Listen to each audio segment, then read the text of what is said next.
Hello, class. Now, dealing with the COVID-19 pandemic in the past year has been utmost priority. However, what many of us are forgetting is the pre-existing global national health crisis that has been prevailing, climate change.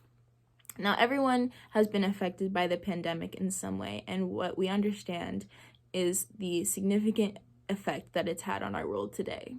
Now, what many of us do not understand quite yet is the specifically negative toll that it's had on our environment today. Now, after exploring many different sources about the pandemic, I've discovered a few different factors that I would like to share with you. While in quarantine, many people have subscribed to the idea that the pandemic has been good for the environment in some way. People have been traveling less, and therefore there have been less air pollutants. However, what many of us do not know is that the effects of the pandemic have been divided into many different negative factors that have taken a toll on our environment. Now, of these factors, I'm going to explore single-use plastic, carbon emissions, and a change in mindset from a focus on climate change to a focus on the pandemic. Now, the pandemic has caused a significant increase in reliance on single-use plastics in an effort to prevent spread. A lot of this demand has been driven out of necessity as people have needed access to protective equipment. This could include masks, hand sanitizer, or any other protective equipment that you may rely on. Now, to put the number of how significant this has been into perspective, according to the European Environmental Agency, the World Health Organization has estimated each month that 89 million medical masks were required globally, together with 76 million examination gloves and 1.6 million sets of goggles. Now, in another effort to keep people safe, many restaurants have been switching to a reliance on takeout services only, and this means even more plastic use. They have been using single-use plastic containers in order to satisfy takeout delivery needs, and there's also been a cease on refillable container use. So no longer can you just go to Starbucks, bring a pretty cup, and get a drink. You have to rely on their disposable cups. And this has had a direct effect on the environment. There have been issues with air pollutants and greenhouse gases that have arisen, and there's this rise in demand for plastic has stifled many pressing efforts being taken to progress to sustainable waste management. Now, the European Environmental Agency also reports that the reduced economic activity in today's time has in turn caused a significant sharp decrease in global oil prices, which means that it's a lot cheaper for businesses to use virgin fossil-based products other than recycled plastic materials. And with the price in fossil-based materials being so much cheaper, it becomes a lot harder to incentivize businesses to rely on more sustainable practices. Now, not only has progress in waste management been halted, but efforts to reduce carbon emissions have as well.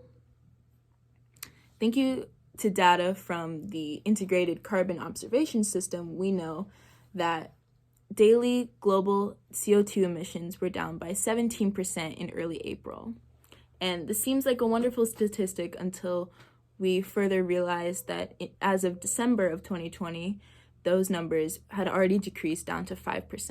Now, what this means is that once people have returned to regular public societal activity, these numbers will skyrocket further than even before pre-quarantine levels. And this is more than just prediction, as we have a direct example, thank you to China. Now, like many nations, when manufacturing was met with a halt from the quarantine, the surrounding air quality became recognizably better. And a lot of this progress has already been reversed. According to Beth Gardner, the air pollutant levels have already surpassed pre-quarantine levels in certain areas, and in an effort to boost economic activity, many government officials have signed off on building more coal-fired plants in an effort to stimulate an economic boost of some sort. And all of these implications have ultimately stemmed from a focus to dealing with COVID-19 and instead of worrying about climate change. This focus on the global health crisis has distracted government leaders from the pressing issue that has been climate change,